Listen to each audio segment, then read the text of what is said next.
उनके अकीदे कमज़ोर हो चुके हों, जिस्मानी तौर पर कमज़ोर हो चुके हों, या वो किसी तरह से काहिली का शिकार हों या सुस्ती का शिकार हों, वो अपने फ़राइज़ अंजाम ना दे रहे हों, उस परवरदिगार आलम के अहकामात की अताअत करते हुए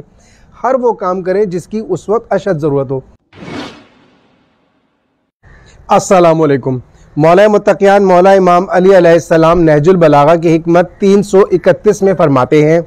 जब काहिल और नाकारा अफराद अमल में कोताही करते हैं तो अल्लाह की तरफ से ये अक्लमंदों के लिए अदाए फ़र्ज का एक बेहतरीन मौका होता है। हर दौर में इस किस्म के लोग पाए जाते हैं कि जिनकी जिम्मेदारी होती है किसी तरह से माशरे की इस्लाह करना, उस परवरदिगार के जो बताए हुए कवानीन हैं, जो उसके अहकामात हैं, उनका निफाज करना, लोगों की फलाह के लिए कोई अमली कदम उठाना। अब चाहे वो उलमा हो या हुक्मा हो, कोई हुकूमत करने वाले हों, अरबाब इख्तियार हों, ये सब वो लोग होते हैं कि जो माशरे की इस्लाह के लिए काम करते हैं, बाकायदा सामने हमें नज़र आते हैं। लेकिन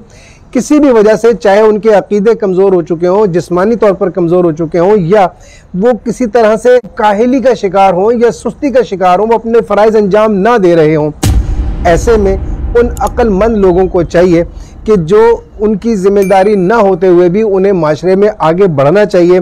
अमली इक़दामात उठाने चाहिए। और वो जो एक गैप आ गया है जो हुक्मरान और उलमा पूरा नहीं कर पा रहे हैं, उस गैप को पुर करने के लिए उस परवरदिगार आलम के अहकामात की अताअत करते हुए हर वो काम करें जिसकी उस वक्त अशद ज़रूरत हो। ये वो अमल है कि जिसे परवरदिगार आलम बहुत पसंद करता है, और उसके बदले में जो वो सवाब देता है, जो वो अजर देता है, वो किसी नेमत और किसी माल गनीमत से कम नहीं है। शुक्रिया।